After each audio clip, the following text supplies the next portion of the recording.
say much of anything. He kind of pointed toward the bedroom. There appeared to be blood on the frame of the bedroom door. Harlan very gently pushes the door open. When he enters the room, he discovers the body of a young woman, motionless on the floor. The police officer takes another step inside and notices two shapes on the bed. It doesn't take long for him to realize that two more bodies, an adult man and an adult woman, are lying underneath the sheets, not breathing.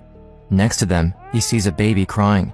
The deputy checks the rest of the house, discovering another horrifying scene in one of the kids' rooms. A little boy lays motionless in his bed, blood around him, dead. Not knowing there's still a shooter on site, I grabbed the baby up, grabbed the other little boy up in my arms, and we went back out the door. Back in the police station in Bacon County, investigators ask the three little girls what happened to them. Amber, who is the oldest, starts to tell her story and reveals a name that will change everything. She tells them that she was taken from her bedroom earlier that night by a man named Scott.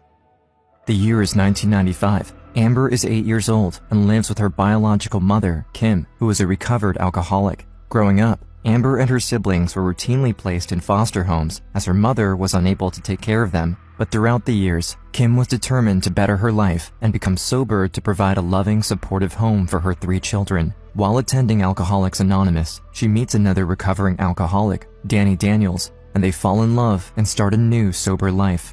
They had quit drinking.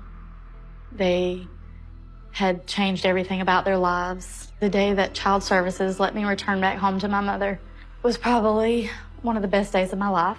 I ran to her arms, and there was a man just standing there, open arms, and welcomed me into his house and wanted to love me just as much as my mom.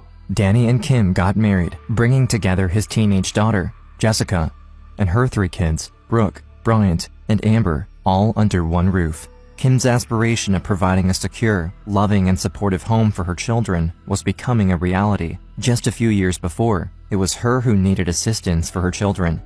Now that Kim was sober with a stable home, she was eager to give back and open her doors to foster children, creating a nurturing environment of her own. Amber remembers from a young age how her family started to welcome foster children.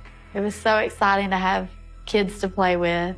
One of the first foster children the Daniels welcomed was a young girl named Joanne. I just knew that she was going to be my best friend. She was the same age as I was. She was so nice.